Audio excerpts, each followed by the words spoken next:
Hello and welcome to Console Shock Retro and Mon Gaming Chat with me, Trev, and as usual, Stu. All right, Stu? Hi, Trev. How you doing? Yeah, not too bad. It's actually not that long since we recorded our last, a week. Actually, it's literally a week since we recorded our last episode. We normally have a couple of weeks, sometimes longer if there's various things going on in our lives. But no, it's Life takes over. Yeah, nice quick turnaround. So yeah, I don't think I've got that much to report. Like I did a podcast with you last week. Then we were out watching the football on Tuesday, and then we're back podcasting again a few days later. It's yeah, we have. There's no real. Obviously, everyone knows how unprofessional we are. You know, there's no rhyme or reason behind how we do this. Sometimes we have. I think there was one time in the last couple of years, maybe, where we sort of somehow had like 3 or 4 that we recorded in the space of a couple of weeks. So we actually didn't. So after we did those recordings, we didn't really do another one for about 2 months because the backlog of because obviously I have to edit them and then put them out. But we try to we don't do them all in bundles together. We try and release them.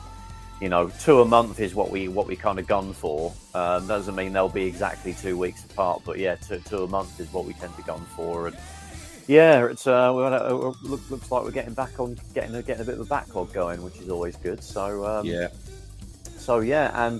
well, one of the main reasons for the quick turnaround this time, we actually have another guest, don't we, Stu? Someone that you've found out on the World Wide Web there. Yeah, so I'm quite often on Twitter, just giving people sort of random answers to questions and things like that, and maybe in a bit of a pain to people.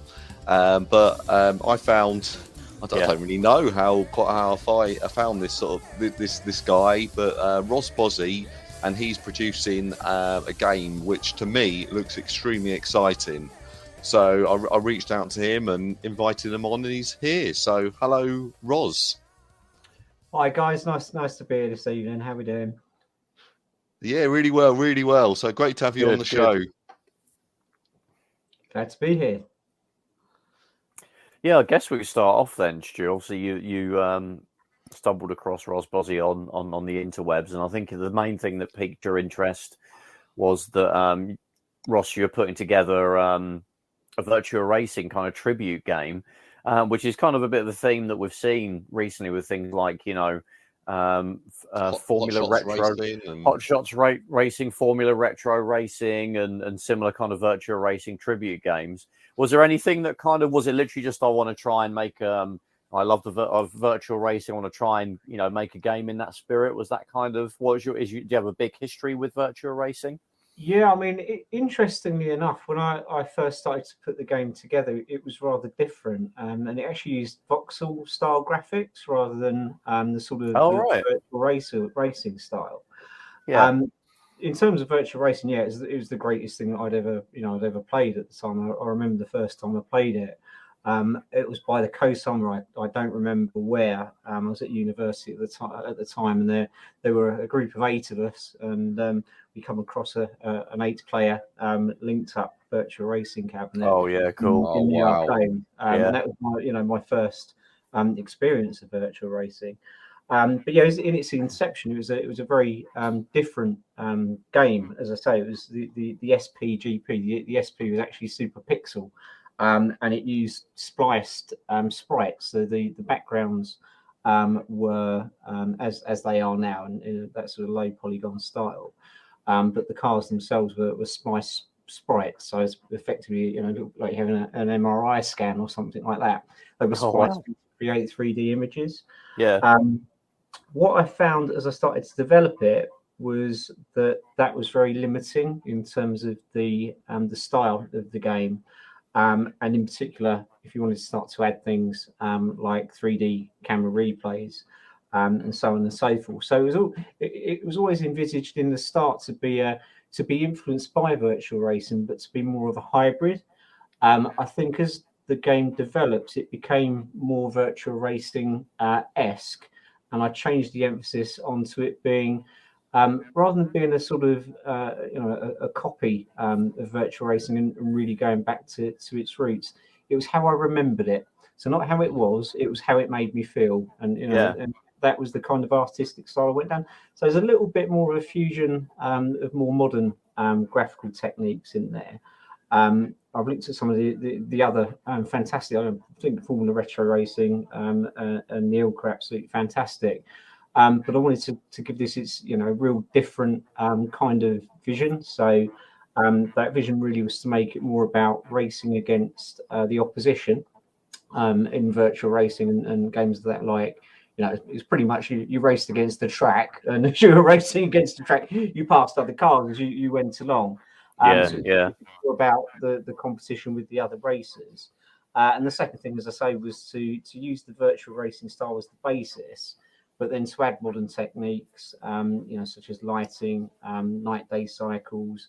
Probably not in early access, but later down the road there'll be weather effects. And I'm also looking at sort of an RTX, potentially even a path trace version further down the line. Cool. It's kind of, you're taking that virtual racing look, but reimagining it. I think that's the word we say these days, don't we? We reimagine the car. It's more of a reimagining than a straight sort of remake tribute, so to speak.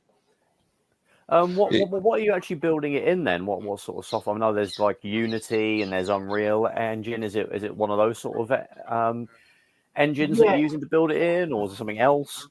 Yeah, so the game's been built in Unity. The reason I went down that route, I've actually only been coding for probably about 6 months before I started on SPGP. So I've been coding about 2.5 years in total. That sounds amazing. Yeah, it's amazing what COVID can do to focus your mind when you're sitting there. Yeah. However long it was, I got COVID. I just sat on the sofa and played my Xbox. That's all I did. I didn't learn anything.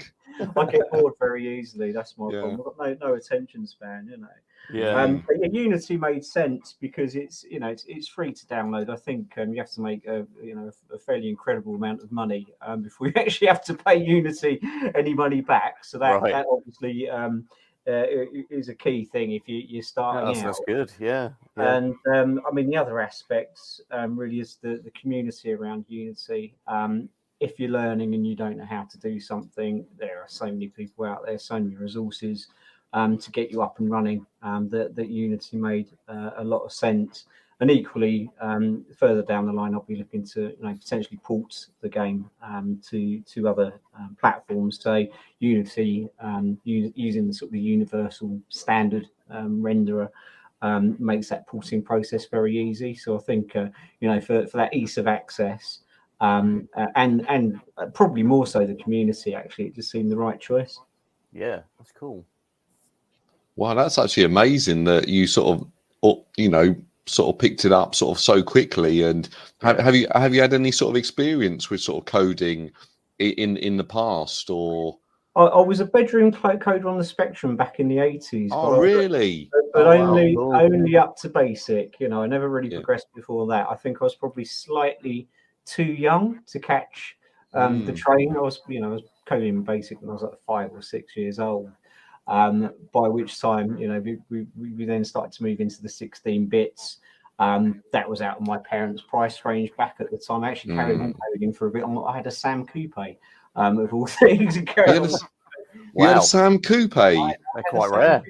No, absolutely. And my dad ended up looking after it. And to my great dismay, I found out that I think it was about 5 or 6 years ago, he sold it at a boot sale for £5. Oh, the classic scenario. That's what it was. Yeah. Trev, did I ever tell you that story? I bought a Sam Coupe at a boot fair for £5 about 5 years ago. Did I ever tell you that? No, that's actually amazing. So I remember buying your Sinclair. And we're going a bit off topic here, but buying your Sinclair, and then they talked about the Sam Coupe, and then I think I got into the Amiga and things like that, and I just remember for about sort of 3 or 4 months is all they sort of talked about, and of course I never ever saw one, and you see on Facebook groups, don't you? You see the old like people have got one, and it's a very rare machine to have. So actually, to sort of talk to someone that sort of owned one back in the day, it was. it was almost like the successor to the Spectrum. That's what it was sort of billed as. Yeah, and I think the timing was just wrong, to be honest. I think had it come a couple of years earlier, it'd have been a different story. It was very much it was an in between system. Reminds me of where Sega went with the 32X. It just fit in the wrong time, and it was neither really one thing or the other, unfortunately. But I certainly had a lot of fun with it. Yeah. Yeah, sort of going into like what you've been doing with your Virtua Racing tribute game, and obviously you've mentioned that we've already had a lot of those sort of style games. Re-Enduro isn't it? Is what it's called, or is it SP Grand Prix? Sorry, yeah, you already SP Grand Prix. SP Grand Prix draws one of the other ones. Yeah. In terms of getting that look, that sort of very low polygon look, did you literally have to sort of force yourself into a budget, like for each sort of scene, I can only draw, X amount of polygons, or is there a way you can kind of apply a shader to the models that you've made to make them look low polygon, even though they probably aren't in reality? How does that work? Yeah, it's interesting because in terms of raw geometry, it's actually quite high polygon. A lot of the games, in fact, most games these days will have relatively sort of low polygon counts, and then using shaders, as you say, and applying those over the top of those models, and using various techniques. They look a lot more geometrically complex than they actually are. With SPGP, the look is achieved by literally using no texture mapping, no bump mapping, no shaders at all. So in Unity, it's a basic, it's a triangle, and it's this color, and that's pretty. There are things around reflexivity that have been added on, as I say, to bring some of those modern techniques in. Yeah. It's literally just I go into Blender, so I use Blender. I then create the models in Blender. I'll count the polygons, not so much from a look perspective, but more from a performance perspective, because you want the game to be performant, and you can very easily stop that happening if you go too overboard. With the geometry. You don't want to piss off the Digital Foundry with this. No, absolutely not. It's that kind of thing I do watch, because for me, making it some sort of technical quality is quite important. I think the thing back in the day when you did program on the Spectrum was you were within limitations. I think when you program these days, you can quite easily become sloppy, because the systems you're programming on are so vastly powerful. You can be quite lazy, but I think it's good to maintain that core economy in design, and as I say, it makes the game more performant. It makes it easy to pull potentially later down the road. I mean, one of the things that stood out, Roz, from your on your sort of Twitter, or X as it is now, is the amount is how fast it looks. It looks extremely fast, and that sort of stood out to me as oh, actually, how is this is going to play? And I think you mentioned, because I always going back to Virtua Racing, and that's sort of the genre defining game. It was I think I wanted to like Virtua Racing sort of back in the day, and I remember playing the Mega Drive version, and then it was on the Sega Saturn. But it wasn't actually until it came out years later on the Switch I thought, oh, actually, yeah, this is really good. Yeah, I'm really enjoying it now. I'm playing it on, the Mega Drive. What was it, 15 frames or a second? It was just awful. It gets really. a bad rap. It gets a bad rap. I mean, the Mega Drive version is actually kind of a miracle, really. I know it cheats a little bit with an enhancement chip, but obviously it's still impressive. I actually really enjoy the Saturn version. I know a lot of people absolutely hate it, but I think it's actually quite good. It's got it's a bit out there, the Saturn version. There's lots of content. From what I read. That's exactly it. Yeah, you've got a whole campaign, basically, career mode, which obviously the other arcade ports, they're just sort of the 3 tracks and kind of 15 minutes of gameplay, really. But they added all the extra stuff in, and so it's probably my go-to one outside of obviously the Switch release that we got a few years ago. That's better than arcade perfect. It's probably the Saturn. On the Saturn version, if you sort of completed everything, didn't it unlock some sort of special car or something, some really sort of unusual car? I think it does, yeah. Yeah. Fairly So typical Ross, of those sort of are games. you planning something like that? So, to sort of drive around the course in as a cow or a tank or something? 'Cause Horse, Yeah, I mean, a horse, yeah, like perfect. Daytona. Yeah. the game post pre-access, and this is a bit of the game that's probably around about 80% complete now, so it will come after early access because I need Yeah. to get the core right. But we're about 80%, or I'm about 80%. Along with it is kind of a world tour mode, along with the career mode. Yeah. So that will have a series of unlockables. So from the off, there are 15 cars in the game. So there's 30 cars in total, 15 teams. Oh, wow. And through that mode, you'll be able to unlock those cars. You'll start in a slower car, and you'll progress through. So your target might start with being, placing 15th, for example, and you'll gradually unlock. The game world itself is one big world, so the game doesn't load separate tracks. There's a world that kind of exists within the game constantly. The camera just moves to where it needs to move to, and the races are instantiated. Oh, right. So you're not saying it's like an open world thing, like you drive to the different races, but it is the actual geometry of each track is actually all interconnected. It's not in like floating islands. It's not like floating islands kind of thing.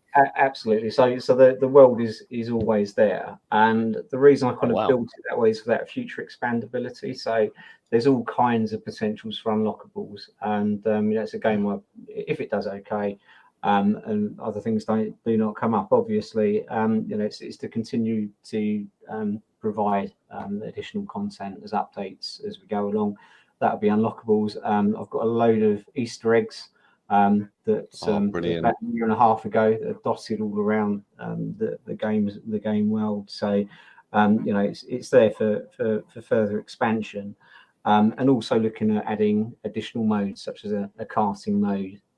Potentially cool, and so on and so forth. So the real drive at the moment is to get the base of arcade version out, if you like, early access.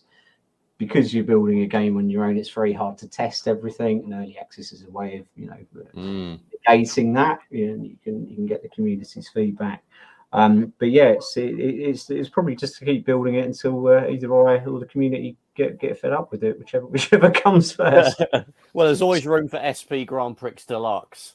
Absolutely, so you can just keep bringing out those new SEGA were able to do it. Yeah, Championship Edition too. Super Turbo. What was it? Super Circuit Edition. That's what Daytona had, wasn't it? Yeah.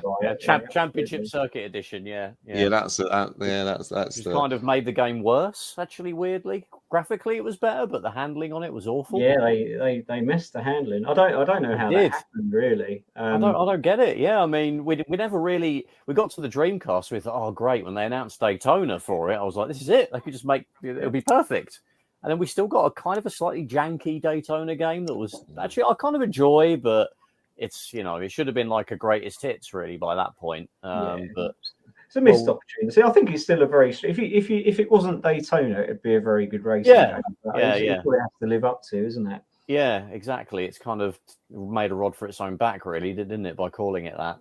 Perhaps that's how it started. It might have been just a generic arcade game, and they thought, "Oh, we need that on the Dreamcast. Can you make it Daytona?" Oh, okay. That over the top. Yeah. In terms of obviously, it looks like it's going to be a great release with subsequent, features coming out, and it will get better and better as time goes by.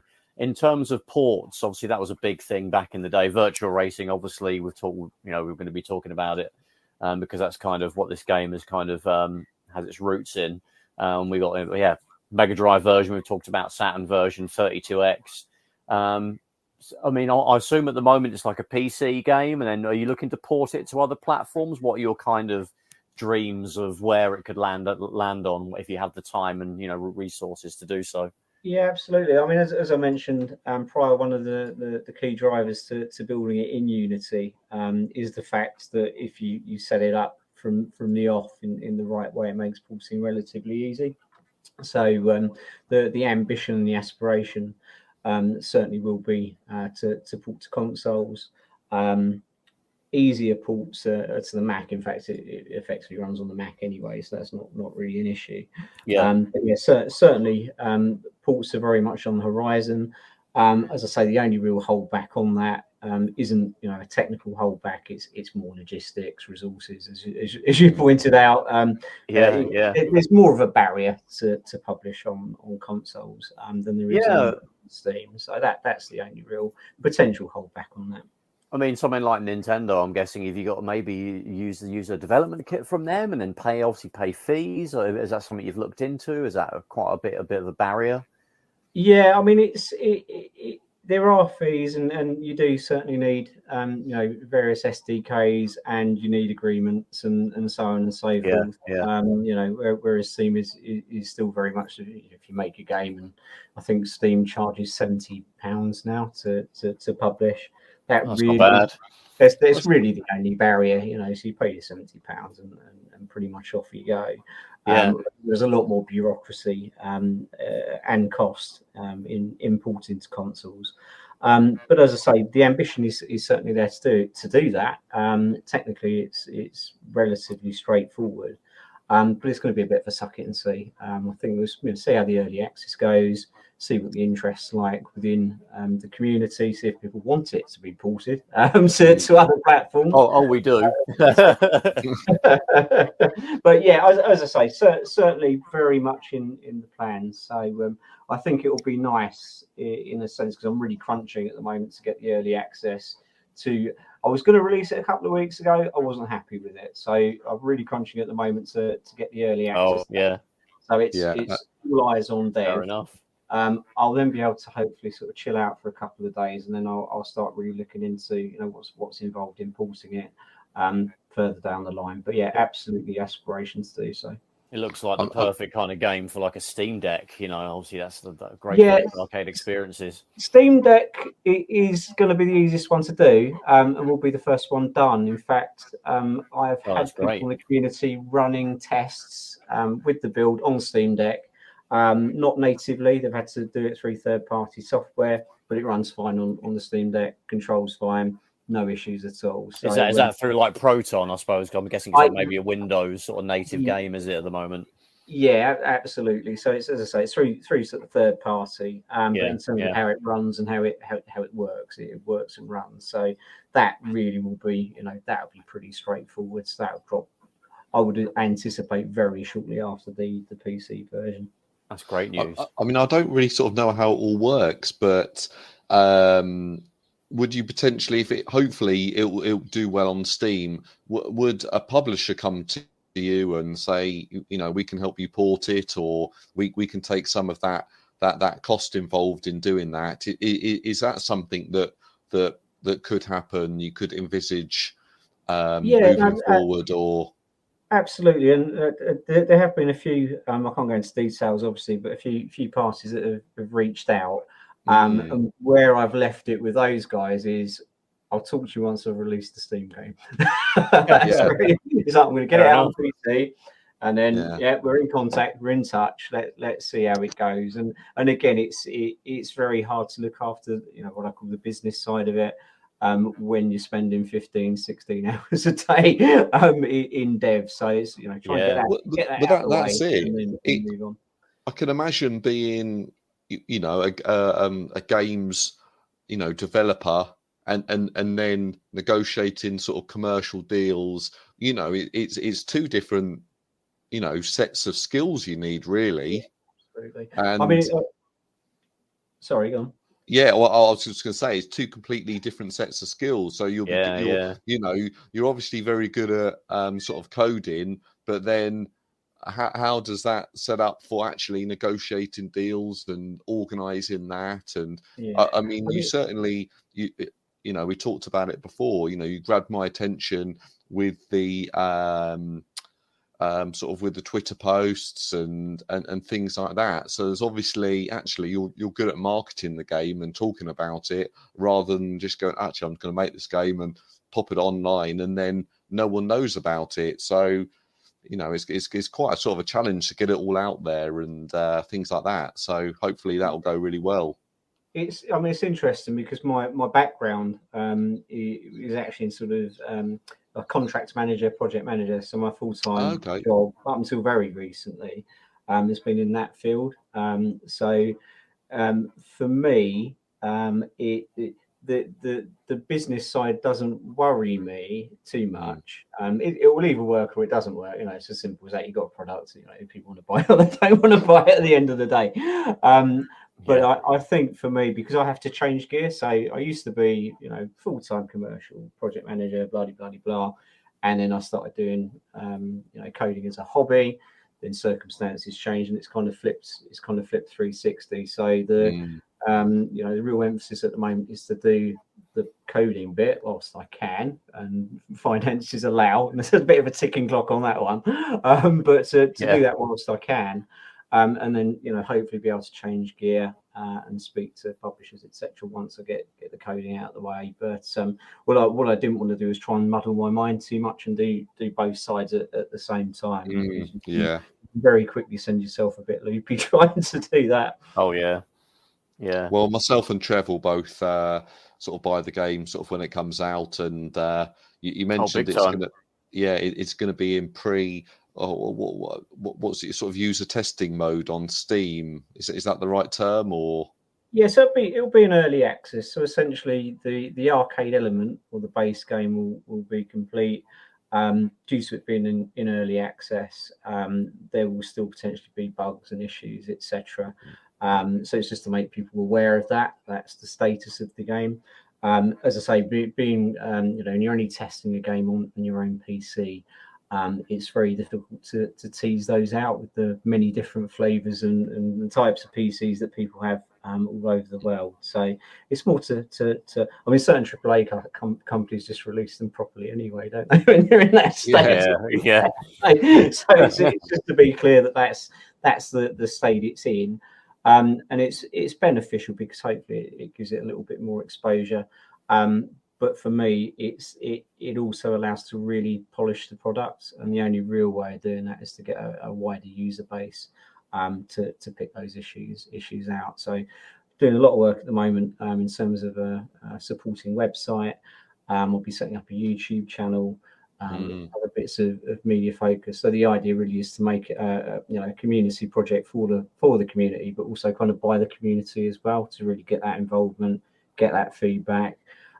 People come up with ideas, and some of those are in the game. You know, long may that continue, as far as I'm concerned, in terms of what they'd like to see. So as I say, that's the kind of vision going forwards. That's cool. I mean, a good question that literally has come to my mind, talking about, you know, obviously Virtua Racing and what it ended up on, and how the legacy of that game has led to you making SP Grand Prix. If you could port it to like a retro system, and you had the capability to do it somehow yourself, which one would you want to bring it to? Oh, that's a difficult question. That's a very difficult question. So I think if it was a retro console, I think something of the era would be amazing. You know, if possible was to really push that Saturn with its square polygons to come up with something. That would be incredible. But I think what a lot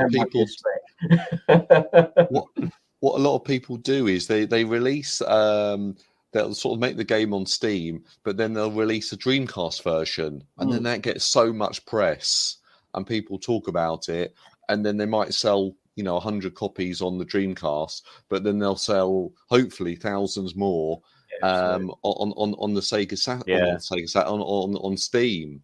So I'm acting like it's an easy thing to do. Just put it on the Dreamcast. I wouldn't have a clue, but it's very tricky because the fundamentals of how a PC handles 3D graphics is so different. It compiles shaders, all these kinds of things. So from a very deeply embedded technical point of view, a backwards translation is very, very challenging indeed. But certainly would be great to be great to do. And again, I suppose it's weighing up the the payoff of doing that. and if it's even possible to Well, be a honest. Dreamcast does run Windows CE. Well, I'm not sure that'd help in this day and age. No, I don't think it would. It could run Mac OS, but yeah, it wouldn't help. But yeah, I mean, if somebody from the Dreamcast community wants to get in touch and give us some pointers, I'm all ears with that one, definitely. Yeah, it's really interesting when you look at that hardware back then. I mean, the Virtual Racing arcade unit, the Model 1, I mean, it wasn't actually 3D hardware. It was just so powerful it could kind of brute force sort of splashing polygons onto the screen because it had all those chips sort of working in tandem.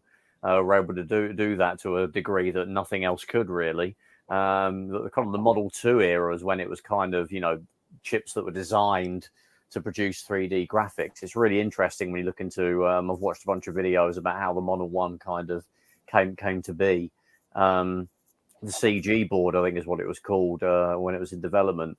But yeah, and then obviously, we went to the Saturn and the PlayStation and all those adverts. I remember with the PlayStation in particular saying it could do 500,000 polygons a second, but can it? Obviously, then we're like, oh yeah, cool. But now we know, really, okay, if you actually add a bit of shading and you actually have some game logic running, and it's probably a few thousand per frame, which is like a 60th potentially of a second that you're quoting there. So.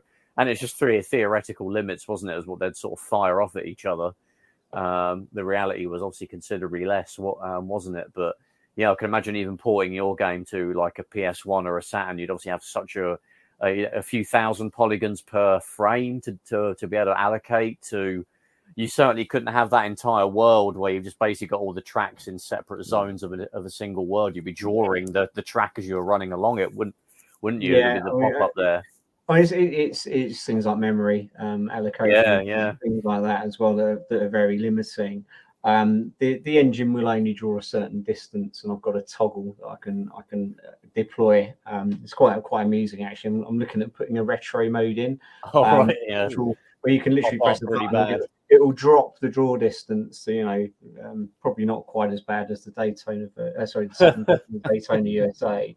But yeah, if you want to get those old fuzzies, I might just pop that. That'd be great. Pop that in with a bit of fogging and all of those sorts of things. Get like a nice PAL Daytona sort of mode where you get nice black borders at the top and the bottom, and 17 frames a second. Yeah, so the borders always annoyed me because they were always off to one side as well, weren't they? I could never understand. I could never get the screen in the middle. It was really frustrating. But... it squished it and stretched it out. And I mean, I've got a Japanese Saturn now that I play Saturn games on, and obviously everything is full screen and perfect. And going back to that is it's rough. We did make an effort with some games. I think Sega Rally and Virtua Fighter 2 were actually optimized. They optimized them properly. It's interesting. I got a Saturn on day one, on launch day. And, I had one of those great big. I had a tiny little room because I was still with my mum and dad, and I had this huge big CRT screen, widescreen, 28-inch. And it suffered from Daytona USA suffered from screen blanking. So you'd be playing Daytona USA, and every so often, for no reason, the screen would blank for a few minutes and then come back on. Oh, wow. So I phoned the store up, and they came round. The guys from the store, because it was day one, they were getting feedback from Sega, and they come round, and they're actually on the phone to a Sega technical rep. And I don't remember exactly what happened, but the technical rep made some recommendations, and I think they changed the sort of SCART lead or SCART setup. Oh, right, yeah. And I got this replacement lead a few weeks later. So very much early adopter back in those days. I'm not anymore. I'll wait a few months at least. Same here. I've got a PS5 or a Series X at the moment, but that's interesting actually because the Saturn did come, I think, by default with a SCART lead. I don't think you got an RF lead, And I'm sure it was the SCART lead that was the issue. It was a long time ago. I think in the end they just reissued a new version of the SCART lead in the PAL regions, and I was up and running a few weeks later. Yeah, so, it was the Saturn that introduced me to SCART, really, because I got it with it, and I was like, oh, is that for that weird jack in the back of my TV? And I plugged it in. Obviously, it looked so clear, and the colours were brilliant. The RGB, signal that you got, and my PlayStation just had it just came with an RGB, an RF box. Obviously, it looked like crap. And then I actually made a point of I knew then that, oh yeah, you need to get the SCART lead's the way to go for any console. I got a SCART lead for that, and that then looked amazing. So you can read the text and everything. So, you could, yeah. Yeah. A layer of Vaseline was like wiped away that the RF connection would. And now, obviously, these days, you know, if you're using old retro console, SCART is the way you want to really plug everything in, as long as you've got a nice upscaler as well. Absolutely. Roz, So- that made me sort of think of a question. You could potentially do an RF mode. For your... Yeah. Now, funny you should say that. Oh my God. I've already got a filter that does exactly that, and have you really? It curves the screen. So when I was talking about, it's not quite working yet, and it will probably drop as a, you know, like an update or something. Yes, you can turn the retro mode on, and then you've got the choice of the filter as well, which will give you a slightly bulbous sort of style. You should actually look at Re-Enduro, which I released a few weeks back, which is an Enduro remake, which I programmed, I think, in about 24 hours. It's a very quick little project that that uses that filter. So if you go on there, you'll see that has a fake sort of RF effect with the bulbous screen. Can't take credit for that filter. It was actually developed by somebody else in the Unity community, and you can download that separately. But that would be cool. When I saw that, I thought, no, that's going in. I'm having that. Well, you just know if John Lineman gets his hands on your game, he'll be plugging a PC into a CRT somehow and seeing how it looks. Into everything, wouldn't he? Yeah. You won't even need that mode. It'll just be on whatever screen that he's plugging it into. It'll look perfect. Yeah, like the other project as well that for me especially is one. I mean, I'm a big Virtua Racing fan, so SG Grand Prix is already, you know, something I'm very interested in. But I'm a big fan of Xevious and shmups in general. But Xevious is certainly one of my favorites, certainly pre or very early shmups. It's probably about the best one, I would say. And I was also a fan of Xevious 3D/G+. God, that's a terrible title. on the PS1, which is like a sequel that Namco made for Xevious, which is like really, really good and kind of is forgotten about a little bit, like a 3D sequel. But you've come up with your own, I would say, reimagining of Xevious, and it's called Re-Xevious. So how did that come to be? Were you a fan of that game back in the day?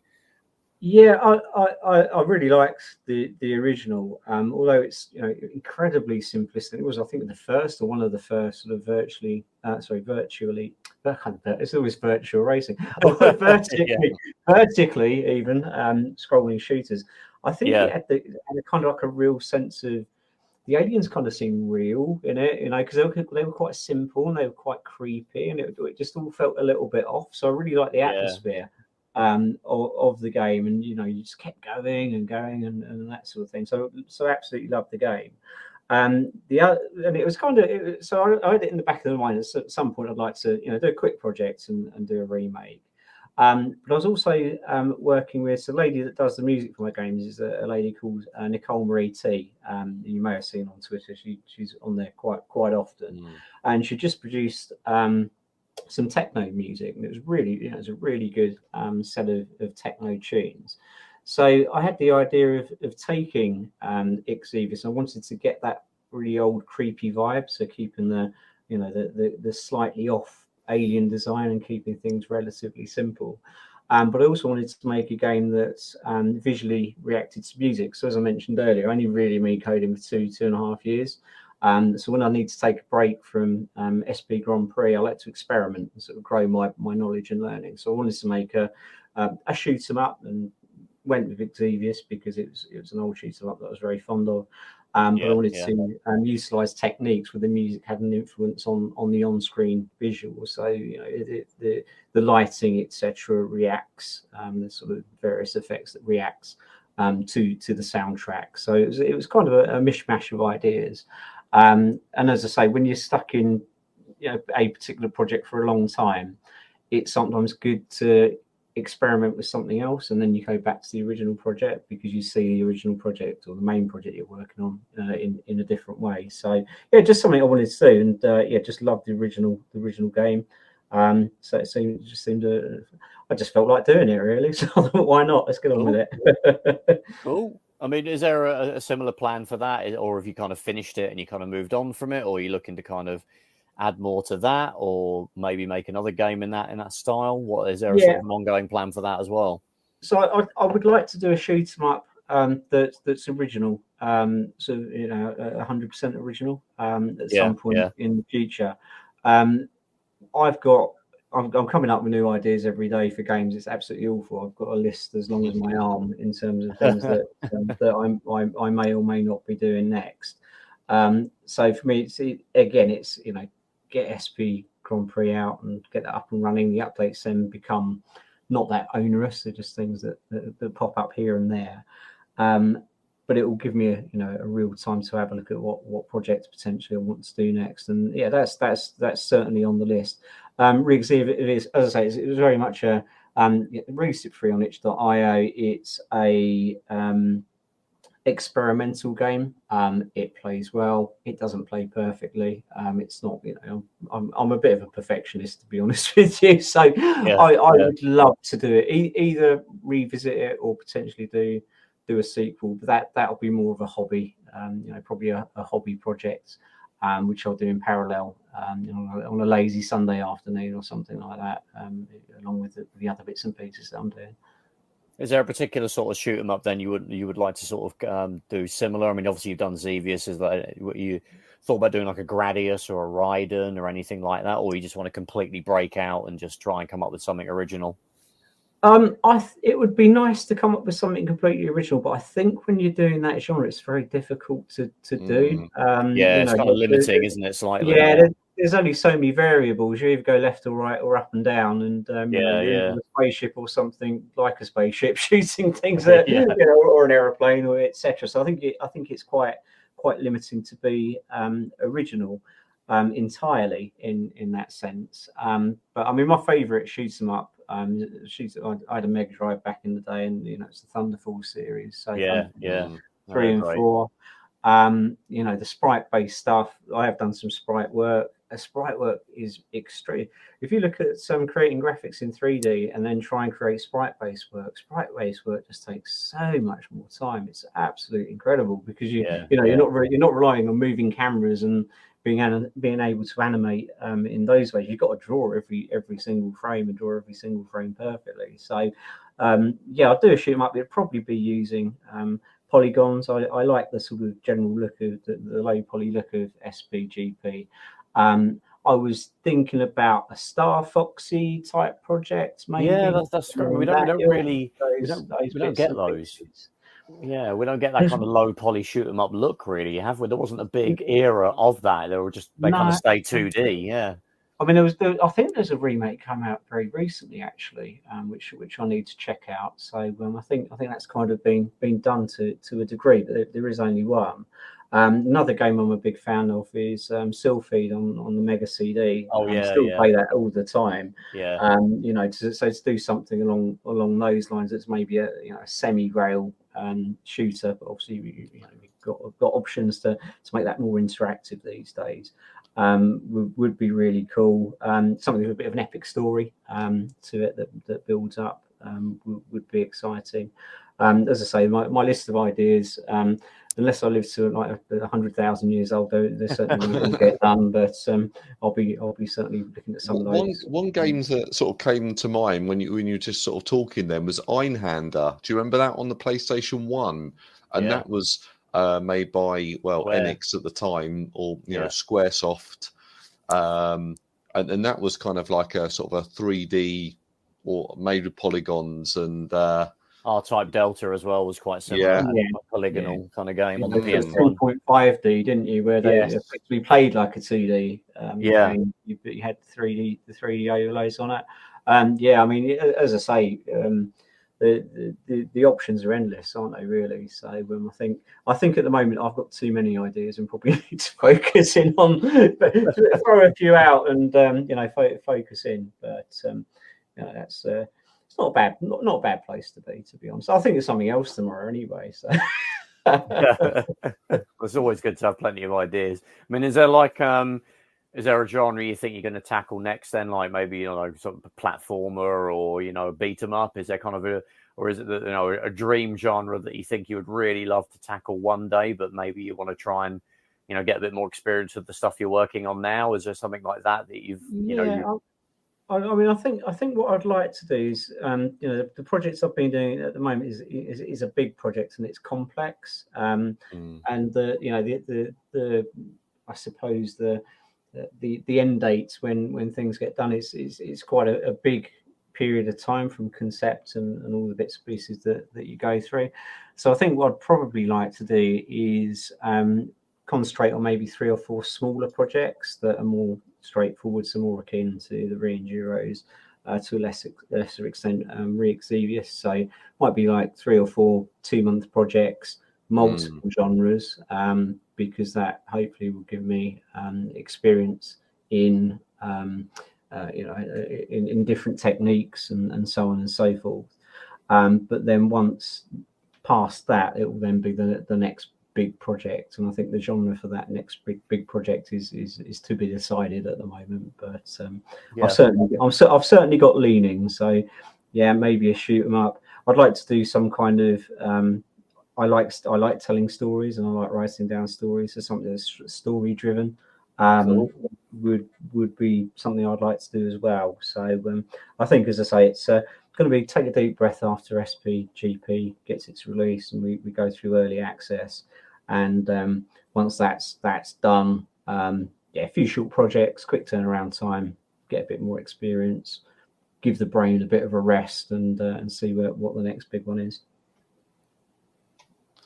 Oh, it's so exciting with with this same game coming out and all the plans you've got, and I'm almost, I wish I could make games. Sort of quite jealous, really. But it sounds, absolutely amazing, really. And I mean, I hope it goes, really well, and you get a lot of sort of traction with it. And that wasn't a pun. That was as I sort of said that, sort of realised. But no, yeah, it looks absolutely amazing. And sort of what I was thinking is almost we keep on harping back to it's a virtual racing, not reimagined or looks back very fondly on. But then there was almost like the next sort of set of games, which like the Ridge Racer and the Daytona that came out, and things on the PC like sort of Screamer and sort of Need for Speeds and stuff, and sort of maybe it might be also sort of go through the sort of the genres of games as and when sort of they came out, really. Yeah, absolutely. I mean, it's interesting. You mentioned, I think you mentioned speed earlier. So one of the sort of not early decisions, but fairly early decisions I made was to concentrate on speed, and the big factor in that was how much I enjoyed Wipeout. Back in the day. So yeah, you'll feel a bit of Wipeout in SP Grand Prix as well. So it's there's a lot of homages to various other influences, very subtle in terms of gameplay style, etc. But I mean, I think in a sense it is that there's this big. I suppose it's a little bit like a big Oasis fan for my sins. Back in the day, they obviously used a lot of the Beatles stuff and the stuff from the 60s and 70s, etc., and put their own spin on it. And I think in a way, my approach to game development is similar. We've got this golden age and era of those games, which I really love. And it's how can you take those influences and make something new. So I think that's the driver, really. And yeah, there's just so much there to start with. Yeah, I think it's important as well that, especially when it comes to those arcade racers, Virtua Racing, Daytona, Ridge Racer, those kind of arcade time attack, sort of score attack genre has pretty much died. There's indie games now like yourself and that are trying to fill that gap, which is great. I mean, I'd probably argue the last one, although it's not strictly the same as the originals, but like Ridge Racer 7 on like the PS3. And even that is like, that's like 15 years ago now. Yeah, absolutely. I mean, what I missed, and actually one of the reasons I started to make the game was the immediacy. You get the attract mode comes in your face and you press a few buttons and you're racing. I tried playing is it Forza Horizon 5? Yeah, Yeah. latest one. And Yeah, it's like, hang on, I've got to drive from here to here. watch a cutscene. do this, do this, do this. I've already got 25 minutes. I just want to, put my virtual coins in and hit the accelerator. And Yeah, I think a lot of all genres, especially sort of the big name stuff, that has really died a death. And Burnout Paradise, that was one that really stuck out with me as well. I loved the first Burnout game. I think the first two, where you were straight in and you were racing. And I remember with Burnout Paradise, it was take a photo of yourself, put your camera in, do this, do that, do the other. It was about 25 minutes before I got into the first race. And I, as I said before, I have no patience really, and very, very, very small concentration span. So I really miss that immediacy. Yeah, I mean, I constantly go back to like OutRun 2, which is kind of a nice sort of kind of middle ground. Where it's got the modern, well, even that's quite old now, but it's got that modern, modern look and the modern kind of graphics and some modern sensibility, 60 frames a second, but with that sort of Sega blue sky, almost cartoony realism sort of thing, and fun music, and everything is pastel colors, and yeah, I mean, obviously I mentioned Ridge Racer 7 being of that DNA as well, and that was a few years after OutRun 2, but it's just kind of died a death, really. And OutRun 2, I would probably put in my top 3 games of all time, and it's it's perfect. It's for that reason, and it's the perfect. It was right in between, it was that perfect point where you kind of got the best of both, and it didn't last very long. In fact, it didn't last much longer after that particular game. Yeah, pretty much. But, you stress that after I've still got it on the desktop. Press a couple of clicks, I'm going to get a 10-15 minute break, and you can breeze through there, and that's perfect for me. That's what gaming is all about. Yeah, I managed. I've got it running on my Steam Deck, the PC version. It's actually called OutRun 2006, but it's basically OutRun 2. That's right. Yeah. And it looks great. Still plays great to this day. I'd love to have a sequel to that, an OutRun 3 that doesn't go into some kind of, you have to play as a certain character that has a lot of cutscenes, and it's all grey and granite and Xbox 360 grittiness of textures and everything. It was just, again, just the pastel colours and The PS2 and Xbox 360, the colour just got sucked out of everything, didn't it? I don't know why. Yeah, that Unreal Engine 3 kind of look, wasn't it, of, pastel, sorry, definitely not pastel colours, like grey. Gears of War. Basically, everything had those sort of. It was to look inverted commas realistic. I seem to remember back in the time. Yeah. I don't want realistic. I want to play a game. I've got realistic everywhere else around me. Everything's like a ruined, Roman style town with the rains a lot and is cloudy. It was kind of what those sort of games were. I think the reason for that was it hid lots of things in the background. You can't see in the distance because it's always raining or it's always cloudy, and it was very foggy in those days. It was very, very foggy. It was always foggy. Yeah, exactly. I think one of the things I want to sort of point out is it was quite interesting how you mentioned, when you were a lot younger, you're a sort of a bedroom coder, and then the 16-bit games came out, and all the teams got bigger and bigger and bigger, and the bedroom coder sort of went away, and now it's almost, well, it has come back. So now you're almost like a bedroom coder again, really, because I am, and I literally code in the spare room. So quite literally a bedroom code. Unfortunately, my cat can open the door. I need to get a lock on it. So quite often I'll be coding away, and I'll go and make a cup of tea, and I'll come back, and the cat will have ruined the code. My cats have worked out how to open doors as well. So you're not safe. But it has come full circle, and I to be honest, I don't think the PC gaming scene would still be here if it hadn't. If we were relying on AAA games, I think the PC for gaming would be a dead platform. It's its strength really, in terms of its depth of indie games that still makes it attractive and viable. So we've talked a lot on the podcast recently about I've just bought myself a gaming PC, and I've always been very console focused, and I always used to have a PC in the past, and I've had laptops and stuff obviously, but it's actually one of the reasons for getting a PC was I want to experience like the games that you're making, not yourself in person. I didn't know about yourself when I was thinking about getting a gaming PC, but it was to go on to sort of Steam, explore these things, see what people are making, and then go, actually, yeah, I'm going to support that person and try these games that might not get past all the hurdles to be released on the the Xbox Series X or the PlayStation 5, and to experience games that are made by people like yourself that are got a lot of love for it, and want to make the best product they possibly can.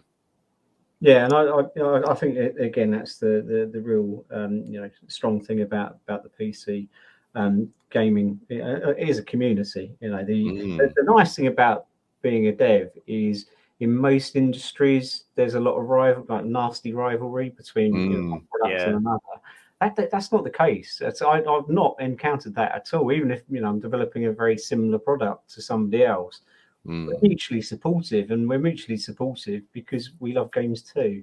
So it's very much I'd love to play your game. I'd love to play your game as well. Your game looks good because of this. Your game looks good because of that. And I think that's a very positive thing. And yeah, you're right. It's removing that barrier to entry. Just it really does help and aid. Far more content to be created, and far more creative and risky content to be created than would otherwise be the case. The big companies want to make a lot of money at the end of the day, so you wouldn't get that depth by any means at all. Yeah, there's less experimentation, I guess, as well. They want to do the safe. Let's do Assassin's Creed 15, because that's never going to make money versus some project that maybe someone's got in their head that hasn't got a track record, isn't it? Which just get into the sporting genre and just update the rosters at the start of every season for another £60 a year. Isn't it? It's very much down those roads, isn't it? And Trev will buy it. To be honest, we've said it before. All they've got to do really is they make with FIFA do a huge new version once every 3 years. And in the intervening years, you just pay, £10 for a roster and kit update. That's probably a better model, I think. But that's how it should be. But if you can charge 60, 70, then you can. People are paying it. Yeah, people are paying it, aren't they? That's the issue. It's like the bloody Switch version. You're getting the Xbox 360 version of FIFA released every year. With just with new kits and new players, and people are paying. Well, it's like £50, isn't it? I think for a Switch game, each year. Absolutely. So the parents that buy them for the kids aren't going to know the nuance there that people like us know. But modern gaming, there it is. I'm a Tottenham Hotspur fan for my sins, so I'm currently. Okay. I've gone off you now. Yeah, I've gone off you. I thought you might. I'm keeping an eye on the Kane saga, so I don't know if EA might have to quickly do a rapid change of the squad line. Yeah, it might look like today. He might be gone today. So by the looks of things, or it looked like he was going to go, but then they were saying on the radio that no, he's more than likely he'll stay. And so to be honest, I'm an Arsenal fan, but I think he's part of Tottenham. I think he should stay. It's going to be a very strange, if he did actually go for the amount of years he's been there. Yeah. But at least you're not a Chelsea supporter, Stuart. We've got. Yeah, that's all right. Yeah, paying hundreds of millions of pounds to finish in 12th or whatever it was last season. Yeah. Could be a Charlton fan though, which is the worst of the worst. So that's me, unfortunately. So yeah, we digress. yeah. Actually, if one question I was going to have is the one to sort of finish on, as we're nearly done for time. A retro game that we'll take Virtua Racing obviously as read because that's the one you're working on now in terms of doing a tribute to that.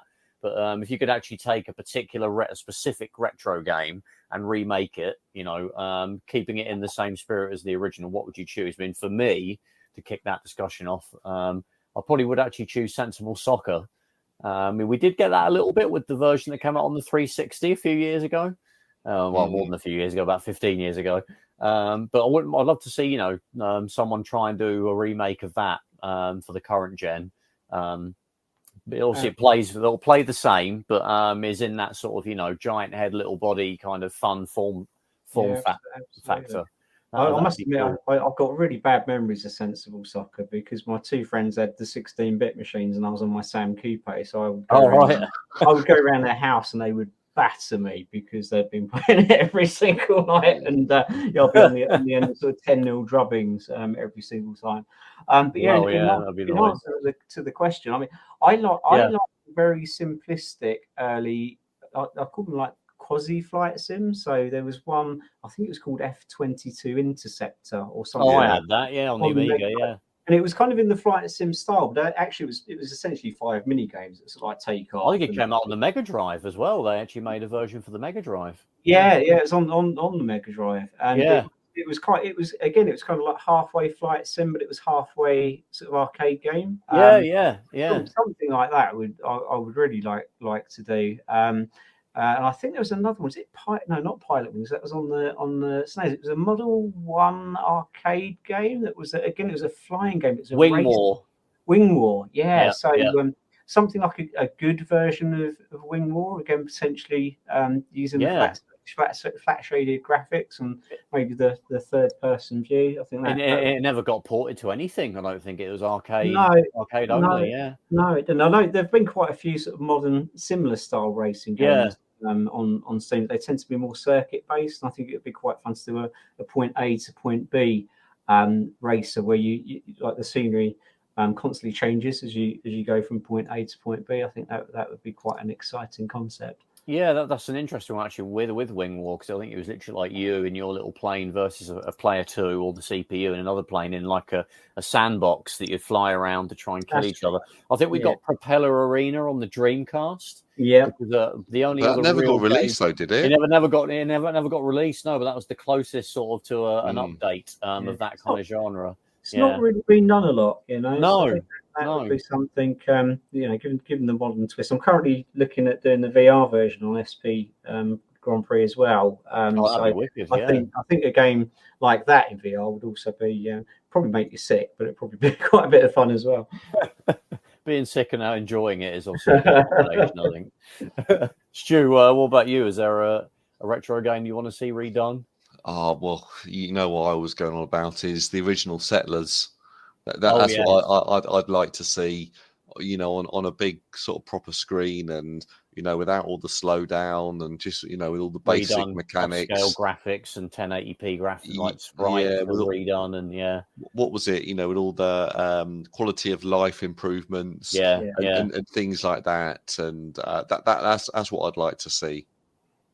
That's a good answer. I think that would be good actually. It's a nice change of pace, and I think there's. I've got my pen and paper here, Stuart. You just made me list longer, mate. Oh dear.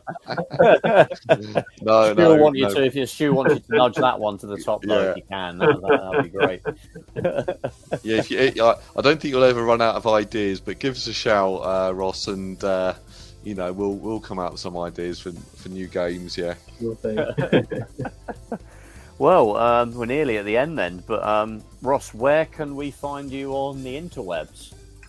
So currently the best place to find me is my Twitter, which is at RozzBozzy. So it's ROZZ.